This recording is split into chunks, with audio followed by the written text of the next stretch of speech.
Greetings, Margo. Thank you. It's good to see you again. Yeah. Um, a brief introduction, Margo, if you'll allow, for the benefit of our viewers. It's my privilege to host today Professor Margaret Somerville. She's Samuel Gale Professor of Law Emerita, Professor Emerita in the Faculty of Medicine, and founding Director Emerita of the Center for Medicine, Ethics, and Law at McGill University, Montreal, whatever you pronounce. Currently, she is Professor of Bioethics at the University of Notre Dame, Australia, School of Medicine in the Sydney campus. She has an extensive national and international publishing and speaking record and frequently comments in all forms of media, and I'll show you a bit of that. Her books include The Ethical Canary, Science, Society, and the Human Spirit, published in 2000, The Ethical Imagination, have it here, Journeys of the Human Spirit in 2006, and Bird on the Ethics Wire, Battles About Values in the Culture Wars, 2015. Among her many honors and awards are the Order of Australia, Dame of the Order of St. Gregory the Great, Fellowship in the Royal Society of Canada, and the Royal Society of New South Wales, Australia. She has 8 honorary doctorates and the UNESCO Avicenna Prize for Ethics in Science. Now, that's most impressive, and of course, some of the viewers might know Margo's work from other sources. I just want to point out the fact that she has a very solid online presence, and let me share a bit of it. So this is just to show you a few of the publications either authored or edited by Margo. You can trace them via Amazon or any other online repositories. There are also posts. If you just Google latest posts from Margaret Somerville, you'll find an impressive list. And trust me, there's a lot you can learn, and there's a lot of, well, smiles and laughter that some of her essays elicit. She's very witty, and I look forward to interacting with her.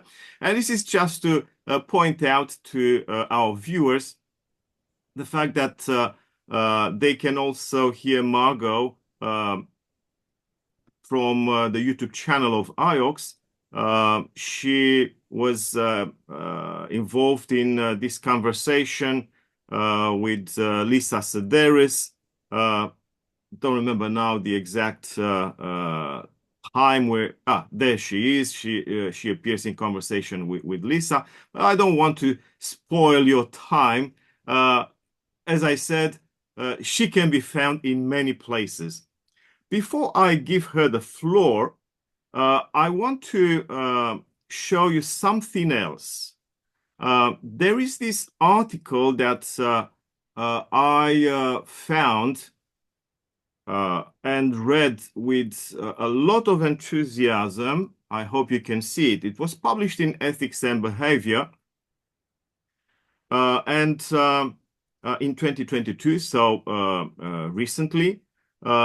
Could the wonder equation help us to be more ethical? A personal reflection, which is a beautiful manifesto for a different kind of culture, a more comprehensive culture. You can see the abstract there.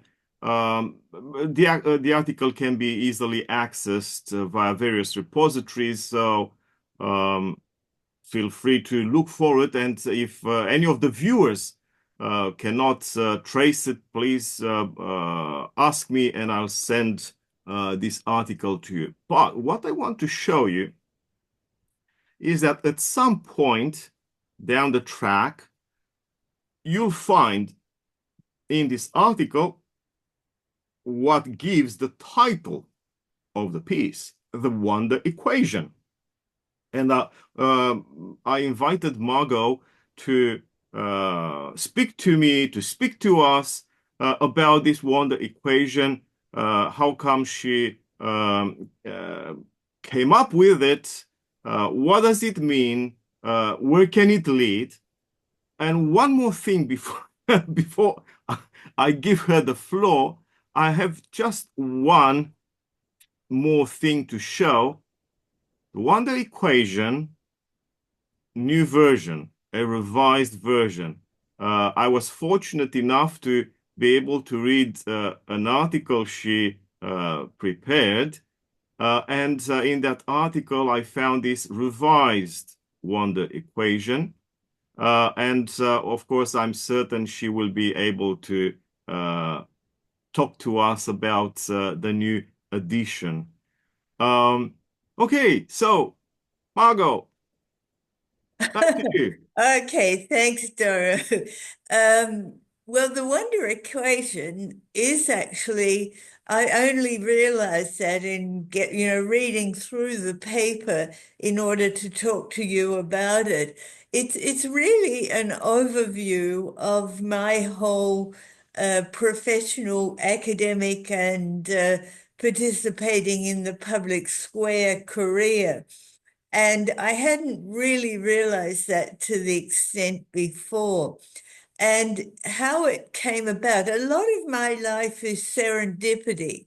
I really don't plan things. And I always say I never plan my life more than 6 weeks in advance. But somehow it occurred to me, uh, I've taught medical students and law students for over 40 years. And they've become, they're not an easy audience, as you can imagine. I read an Oscar Wilde statement recently in which he said, "I'm not young enough to know everything." And I am quite honestly, I mean, the students are lovely and they're bright-eyed and bushy-tailed and they want to do well. They want to be a lawyer, a famous lawyer. They want to be a doctor and they don't want to hear about anything else. So when you tell them, well, look, yes, you're going to do all that and you're going to have the practical working tools, but you're also going to have to know about ethics because if you don't, you're going to be in big trouble. And I've taught them for over 40 years, and what I've seen is a greater and greater resistance to thinking that there's anything but a simply cognitive, practical answer to any difficulty that they might face, or even if they recognize the uncertainty, for example, about what's the right thing to do here, they're pretty confident that they know. And if you tell them anything that is contrary to what they know, they are very unhappy. I mean, just since I've been back here at Notre Dame, I've had several complaints of students to the university that they don't like the language I use. And one of the most recent complaint was it was too emotional. And one of the things that I believe is that we've got to be in contact with our emotions in certain situations in order to understand the situation from an ethical perspective. And then this is when I wrote the Wonder Equation article, which was 1920, not 1920, 2020. Uh, and the question I asked myself was, why have people with traditional or conservative values, which I have, but I would call myself, in Damien Freeman's terms, a radical conservative, because I'm not completely conservative at all, and I certainly listen to the other side. But why have, let's say, we call ourselves traditional values or conservative values people, why have we been so very unsuccessful in convincing young people that at the minimum, they ought to at least know about these values. They ought to take them into consideration, and they simply reject that. And they think they know, and they don't want to be unethical. They're very keen to be ethical, and they see what the restrictions that they would see traditional values as imposing on what they want to do as an individual, and therefore what they think all individuals should be allowed to do. They simply reject those restrictions. For example, doctors shouldn't be giving lethal injections to patients, which is euthanasia, but our society has legalized that. There should be extraordinarily serious consideration of every abortion. Again, our society's legalized that. So and one of the statements that I make that I know beforehand guaranteed to cause an enormous fuss and usually a complaint about me is that I say very humbly that I believe that a child has a human right to both a mother and a father, and if at all possible, their own biological parents, and to know and be brought up in their biological family.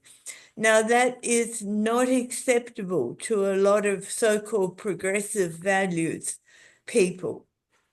So, and I want to be careful there because I absolutely abhor discrimination on the basis of sexual orientation.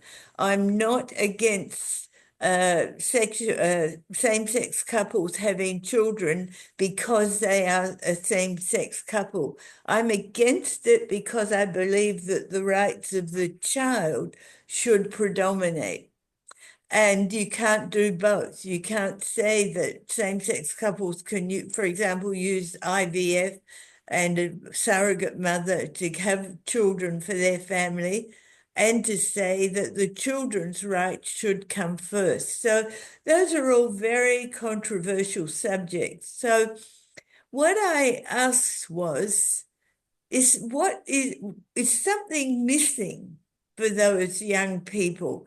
Have they not been given something that that they need not necessarily to change their minds, but in order to think more broadly and to experience more broadly what they should experience in order to make a good ethical decision about whatever it is that you're worried about. It could be the environment, it could be, certain kinds of surgery, it could be anything. So I came to the conclusion that what they were missing was any sense of what I've called amazement, wonder, and awe. And that they needed that, and that somehow we had to work out how to give that back to them, because I also believe that it was handed on at best by religion, that they got exposed to the idea that there was something beyond themselves and something to be experienced that you couldn't fully understand. And so that's what that's what the equation is about. What is it that we need to help them to find, would be the way that I would put it, because you can't impose this on people. They've got to go looking for it and they've got to find it. But then if we know that, then how do we facilitate their finding it? So the wonder equation is what it is now. And you in the introduction, you said I've recently changed it. Well, the basic equation is not changed. What I've done is added an extra element to it. And whether there'll be more elements, that remains to be seen. And what it is that amazement, wonder, and awe, plus what I call healthy skepticism, because we just shouldn't accept things because someone tells us you've got to accept that. It's very important in ethics to ask about the facts, and that's the first thing about what we need certainty to the extent that it's available. Good facts are essential for good ethics, and good ethics is essential for good law. And so we have to say healthy skepticism is to say, well, when you tell me this, is that really true? And you go and you try to find out what the facts are.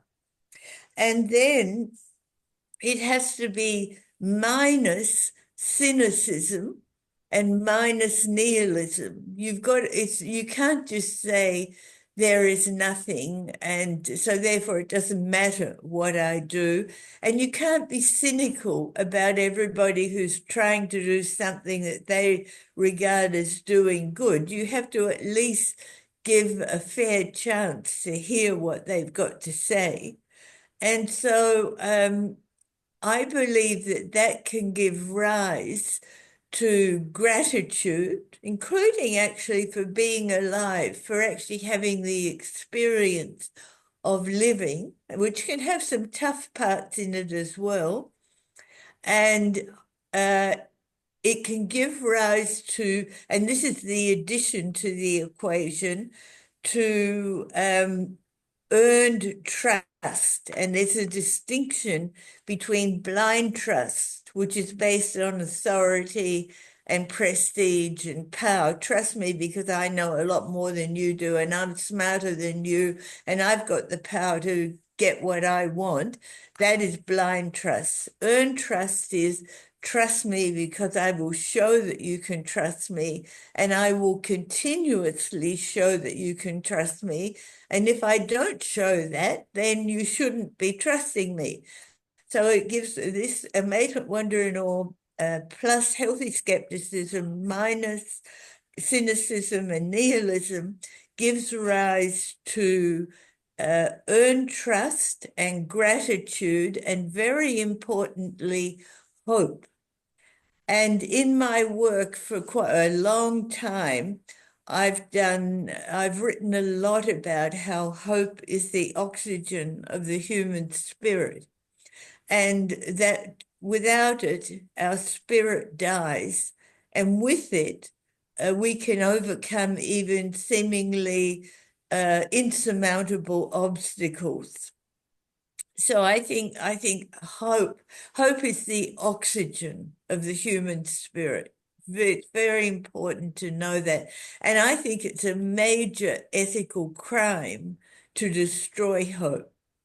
Also, recently, I came across a phrase which I think is important, that hope is not predetermined. So we have to make hope. It's not just there. It's something that we have to take steps to try to create and increase. And if you look at our world at the moment, just listen to the news, which I did just before speaking to you, we desperately need hope in the terrible situations that are currently evolving. And it mustn't be a false hope. It must be a hope that we work to achieve and that's based on reality. But we have to try and do that. So that's what the wonder equation is about. And then in the course of it all, I found that a lot of the concepts that I had developed over my 40-something years of researching, teaching, and preaching, in a way, bioethics, that those concepts were really important, perhaps, in eliciting amazement, wonder, and awe. If And I may interrupt you, uh, yeah, I recently published a little co-authored book self-promotion here. Sorry, what is that? I can't see it. I'm sorry. A new Copernican turn. It doesn't matter. But what I want to say is that you pushed me after reading a few things from the ethical imagination and the article on the wonder equation. You pushed me to change one of my contributions to this book, and I said the following about your wonder equation. That it promises more than comprehensiveness and ethical responsibility. It promises joy. Yeah. And I believe that this is something so rare in our day and age. You were just talking about hope. Uh, Hope and I think a sense of joy go hand in hand. And without this, yeah, we suffocate. I mean, you just mentioned the fact that there's so much pain in the world at this time. It's unbelievable to believe that to see in this day and age the bad old days of the 20th century returning with genocides and aggression and invasion and so on and so forth, on top of other matters of human misery. And yes, we need a message that is realistic, but also hope-giving and inspiring a sense of joy in life. Yeah, yeah. It's I think you raise a lot of issues for me, Doru, in what you said. Um, One thing I think is that you cannot, unlike pleasure, which you can directly pursue, you can't directly pursue joy. It has to come as a gift. But it's a bit like, planting a garden. You've got to put the little plants in, and you hope that when they grow up and they flower, you will have that incredible joy of thinking how beautiful they are. Or I actually even find that with my Bengal cat. I watch her and she's so beautiful. She moves and she licks her face and you look at her and you think she's just an animal. But so are we all at one level. But also, you can see that she experiences emotions because when I get a toy out to flick it around for her, suddenly her eyes go like this. And you can see that it's like a spirit inside her that recognizes this is going to be fun. This is going to be joyful. And so I think we have to be careful, not to, and this is true for amazement, wonder, and awe, not to destroy the opportunities for these things to come to visit us and to be available to us. And you know, one of the reasons I get into trouble with some of the things I say too is because I believe that humans have got a very big range of ways of knowing. And I think that in Australia, we're very fortunate that we've got our Aboriginal Torres Strait Islander communities, which have got a spirituality based in what they call the dream time. And they believe that the dream time is always present and that life is circular. You're born, you come back, and you go back uh, sort of to the beginning again. And at one point, I was doing some research because I had a consult about a hospital in Canada that, without the permission of the women involved, was selling placenta to a cosmetics company so they could make cosmetics from these placenta, which are very rich in certain chemicals and hormones. And one of the things that I looked into with that was how did Australian Aboriginal people view the afterbirth or the placenta? And this book that I read about it was that they buried it at the foot of a tree, which was where the baby was born. And then when they died, their body was taken back to that place where they came from. Oh, wow. And And that's amazing indeed. it's really powerful, isn't it? Yeah.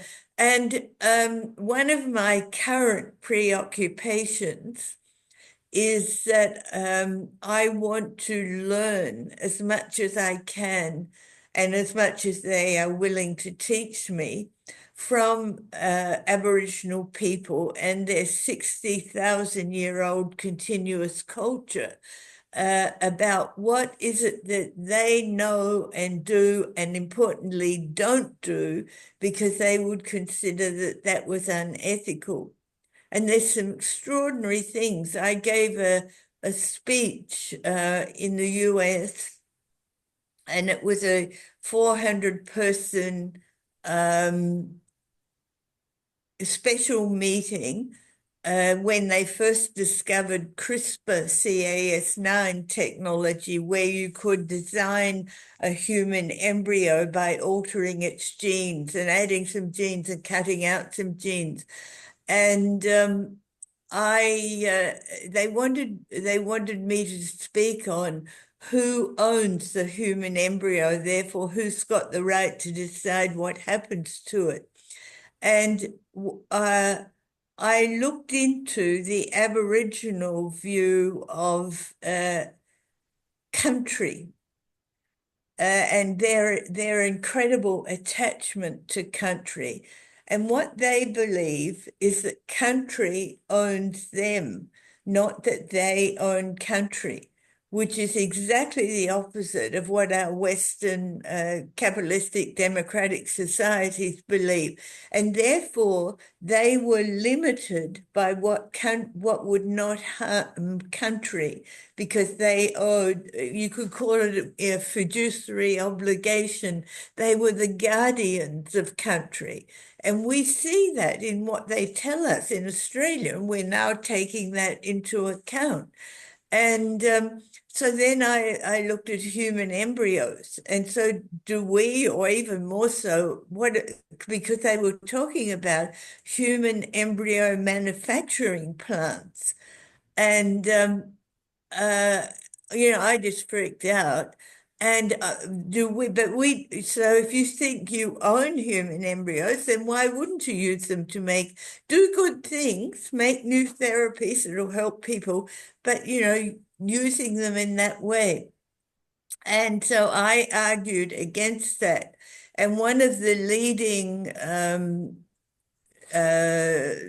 embryo researchers from Harvard, Professor George Church, he was really upset with me, actually, as were a lot of the people there, because most of them were human embryo researchers. And uh, Stephen, oh gosh, I've forgotten his name now, but he's a professor of psychology at Harvard, and somebody I know actually. And he got up and he said, well, if people like Margo Somerville are going to preach, if bioethicists like Margo Somerville are going to preach that we can't do this, he said, what we've got to do, it's easy, there's a solution. We don't not do it. We simply get rid of the bioethicists. Yeah, simple. Yeah, very Yeah. simple. Anyway, Eugenics. they You, got you, written up in the New York Times. yeah, professional eugenics. Pardon? Professional eugenics. Yeah. Anyway, this whole area of bioethics, it's extraordinary because it goes to the base of who and what we are as humans. And it just doesn't stay on the surface, and that's what one of the problems is at the moment, that a lot of the ethics being taught is simply cognitive and sort of utilitarian, like how do we get the best benefit out of this and what are the harms? It's not that people are ill-willed or they want to do harm. They've got good motives. It's just that they don't see things in a way that would make you think, hey, wait a minute, is there something wrong here? And there's a very prestigious physician ethicist in the US called Professor Leon Kass. And he calls it uh, the virtue of repugnance, that when you encounter something and you say yuck, we call it sometimes the ethical yuck factor, then you should stop and examine your emotional response. Why did you say that? What does it tell you? What is wrong here? What sort of a precedent are we setting up? And another characteristic of current ethics is what I call presentism. They look only at the present and the present risks and harms. At least that's something. And they, especially young people, they think that history or tradition or common knowledge from the past is absolutely irrelevant. It's got nothing to tell us, nothing to teach us. In fact, it is a hindrance. And Mm, one of the things that I wrote in the Wonder Equation article was how we have to recover that collective human knowledge. And again, that's something that the Aboriginal people can teach us or bring us back to realize how important it is. And as well, collective human imagination. If we, not just the present, if we do this now, what does the future hold? And especially for future generations. mm. I Yeah, had and I think it's there's so much to unpack in what you said. So now I realize there's a connection between the professional attitude of those embryologists and your students who only claim whatever cognitive rationale for their decision and all that, and there's no emotion, there's no wisdom, there's no discernment, and there's no amazement. And the task of ethicists, and I would say people of common sense, is today to bring back humanity. And on this note, I would like us to address, or I would invite you to address a possibility. For example, instead of equating uh, conservative values with traditional values, how about we redefine the idea of tradition and traditional values in a way that at least frees the topic of tradition from its entanglement, which is political, cultural in our day and age, the zigzags between conservative and progressive outlooks. From my viewpoint, tradition, and as an Orthodox person, uh, tradition has at least two sides, two dimensions to it. There's something that stays, and there's something that moves. So, in the definition of my own church wisdom, the tradition is both static and flexible, mobile and consistent.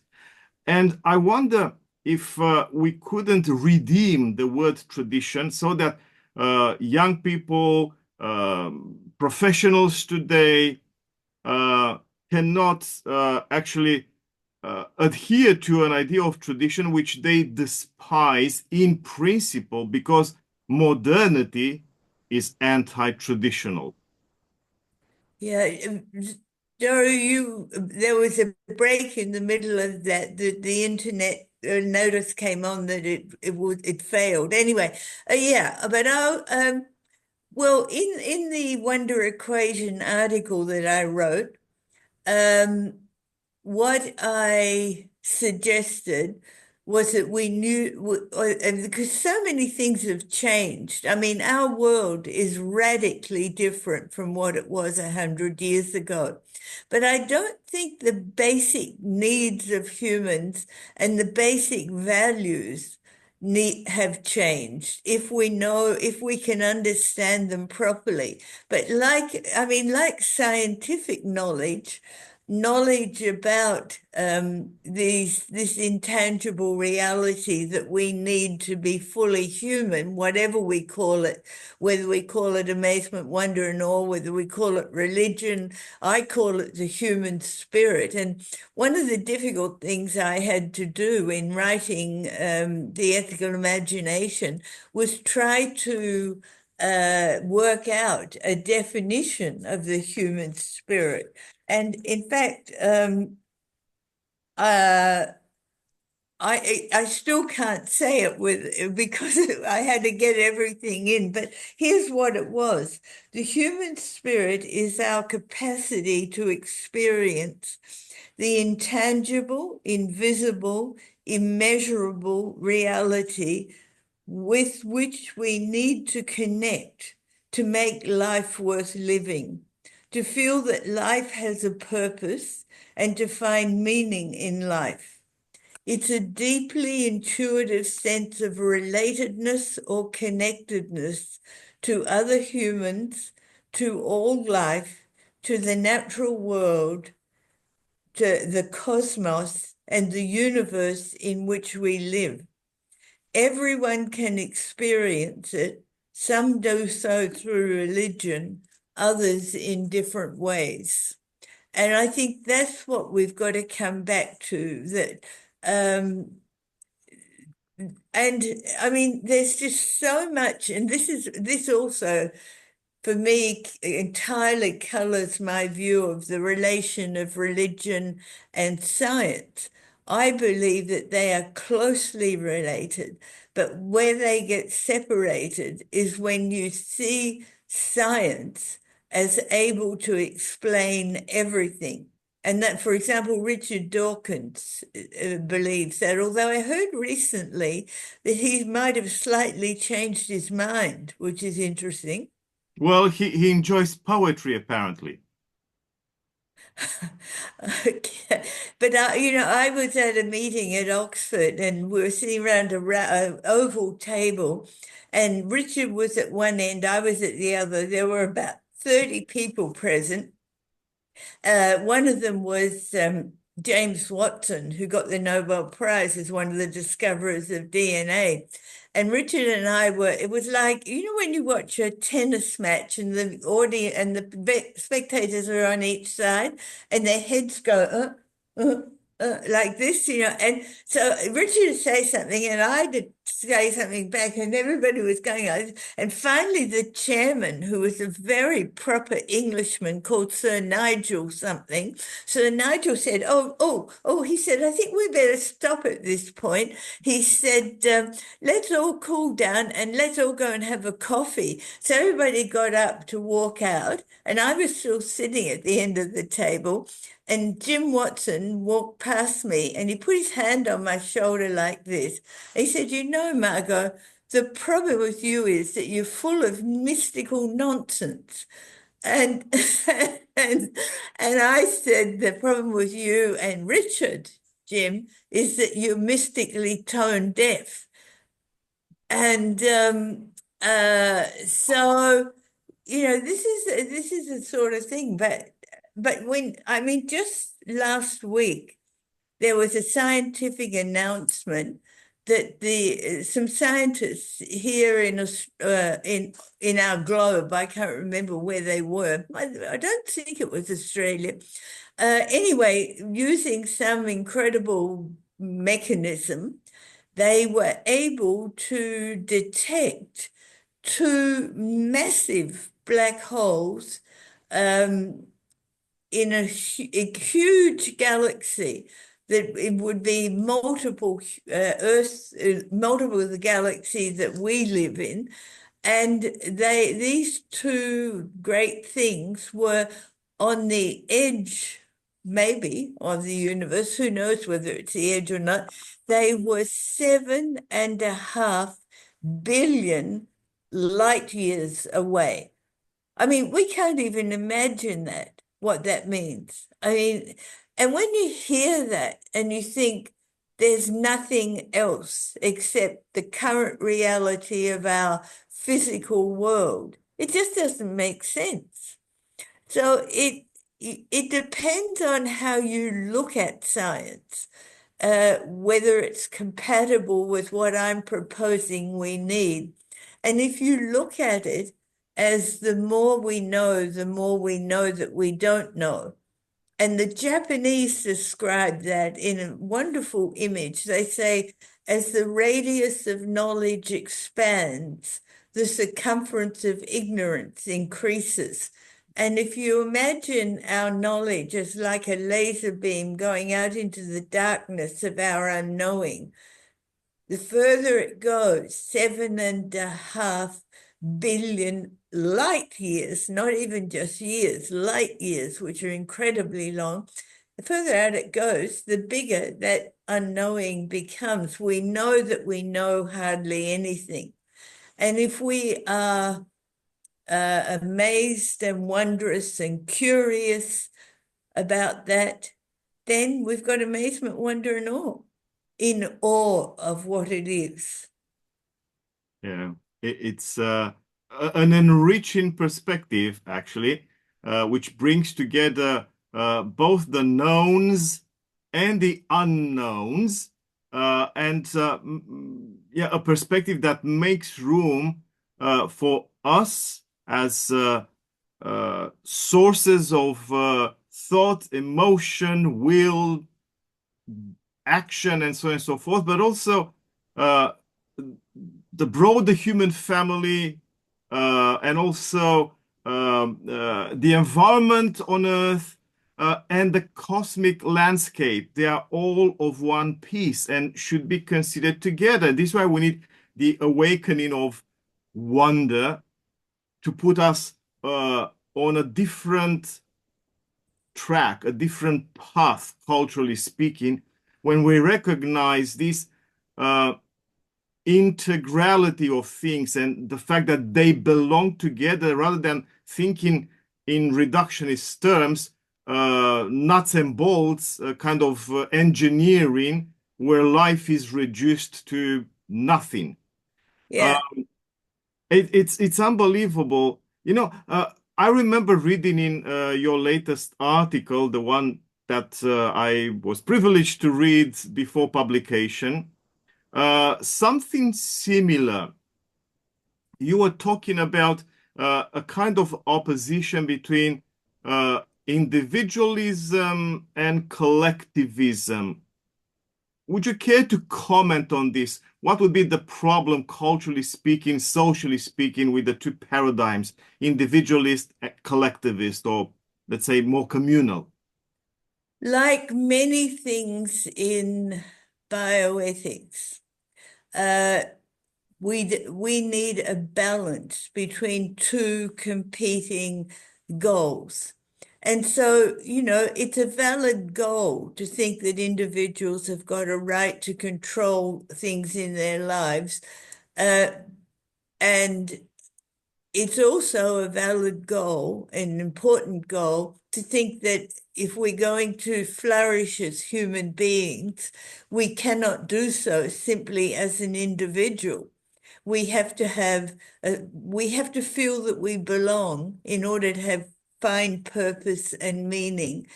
And so what we need is, I was just looking at this yesterday, is what I've called now balanced individualism and balanced collectivity. So, but where the problem arises is where what the individual wants is bad for the collective. And then you've got to choose which value to give priority to the individualism or to the collectivism.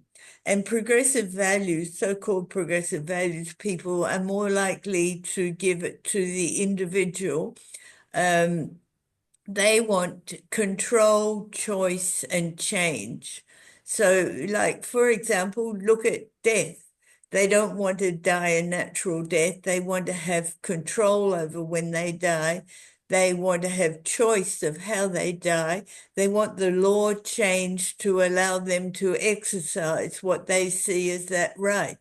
On the other hand, when you look at the impact that that has on a community, and I've been heavily involved in this in Canada, which, as one person recently put it, is out of control with euthanasia. Uh, Canada now has had almost 60,000 cases of euthanasia since it was legalized in July 2016. I mean, that's extraordinary. And so, those that and for vulnerable people and a group that I work with in Canada called the Vulnerable People's Network, um, they people with disabilities or whatever, and they see it as threatening their lives. And there's been some, really horrible cases in Canada. There was one that was written up in the media about a middle-aged man whose life had fallen to pieces and he was homeless and on the streets. And he applied for euthanasia and got permission for it.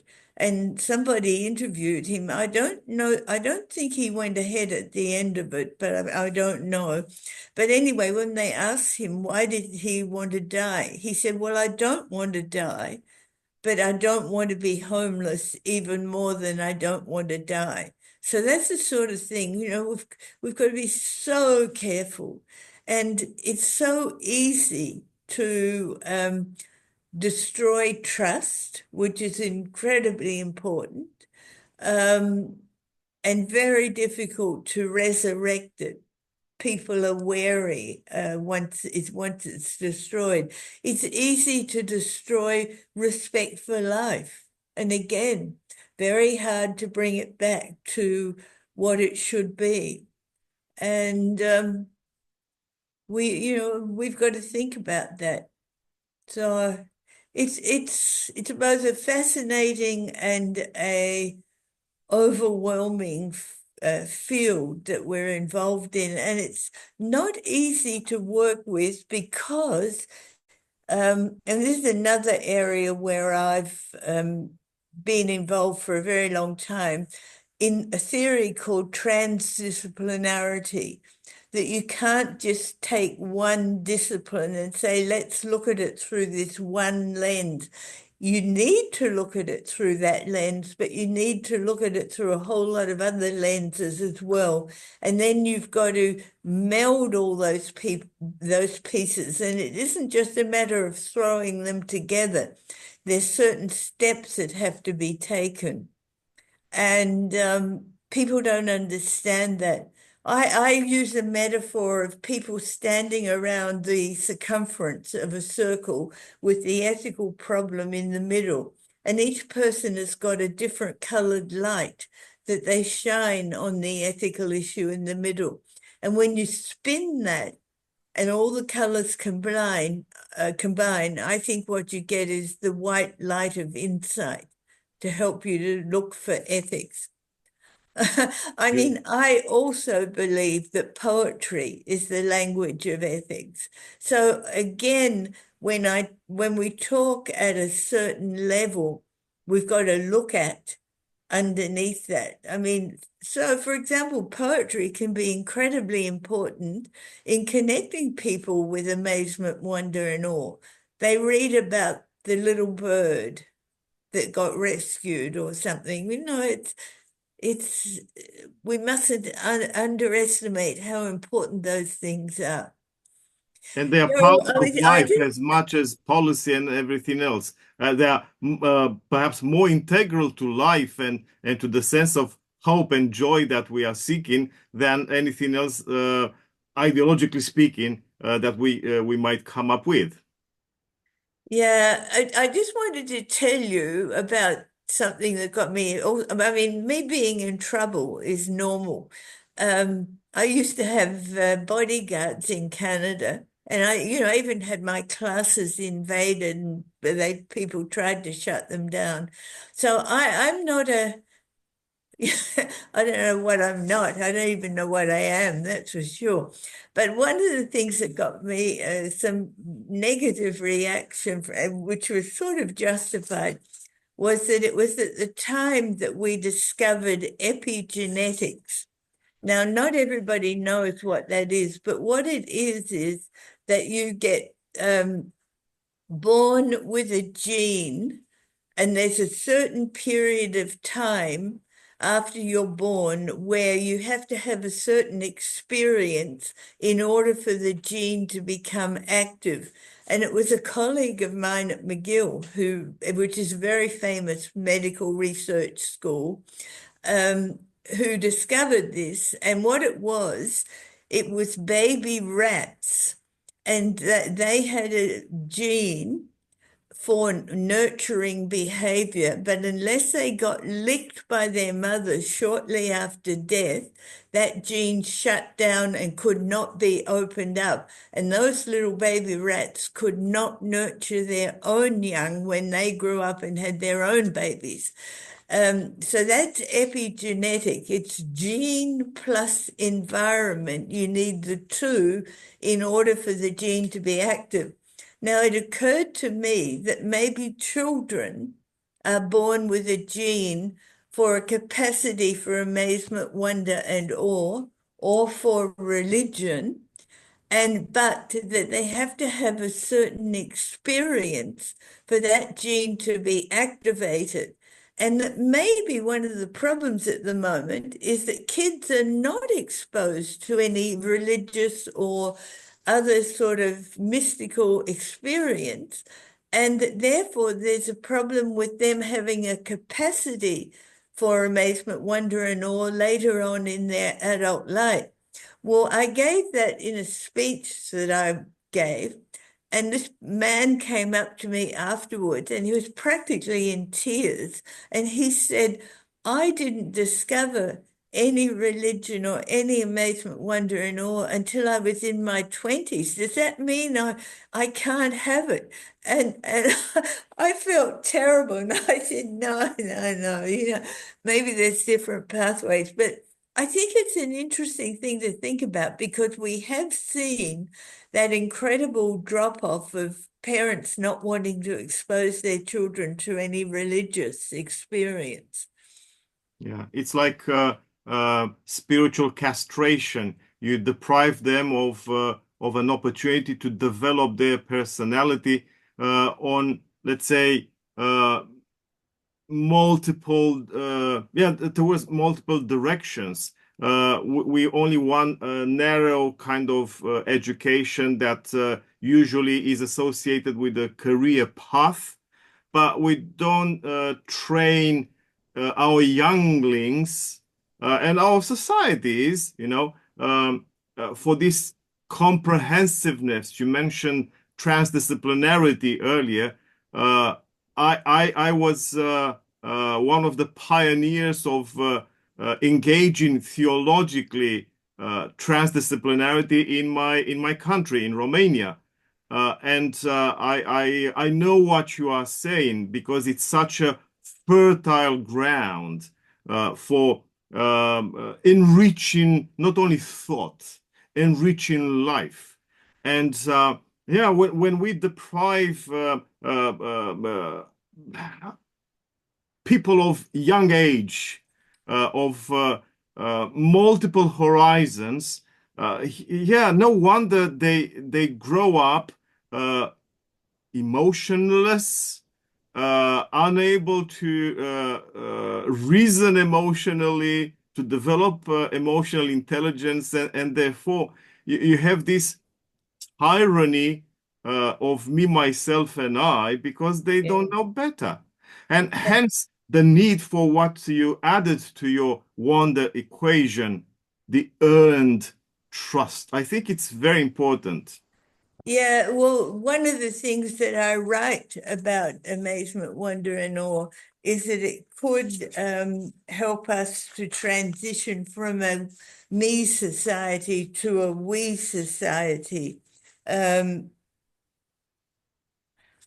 So this is what I wrote in conclusion of the paper. In conclusion, individual and collective experiences of amazement, wonder, and awe have the power to enrich our lives and to help us to find meaning. They can also allow us to bridge the secular religious divide, reduce conflict about values, and change how we see the world, the decisions we make, especially regarding values and ethics, and whether we live our lives as just a me or also as a much larger we. No small power, no small responsibility. Beautiful. Which brings me to applicability.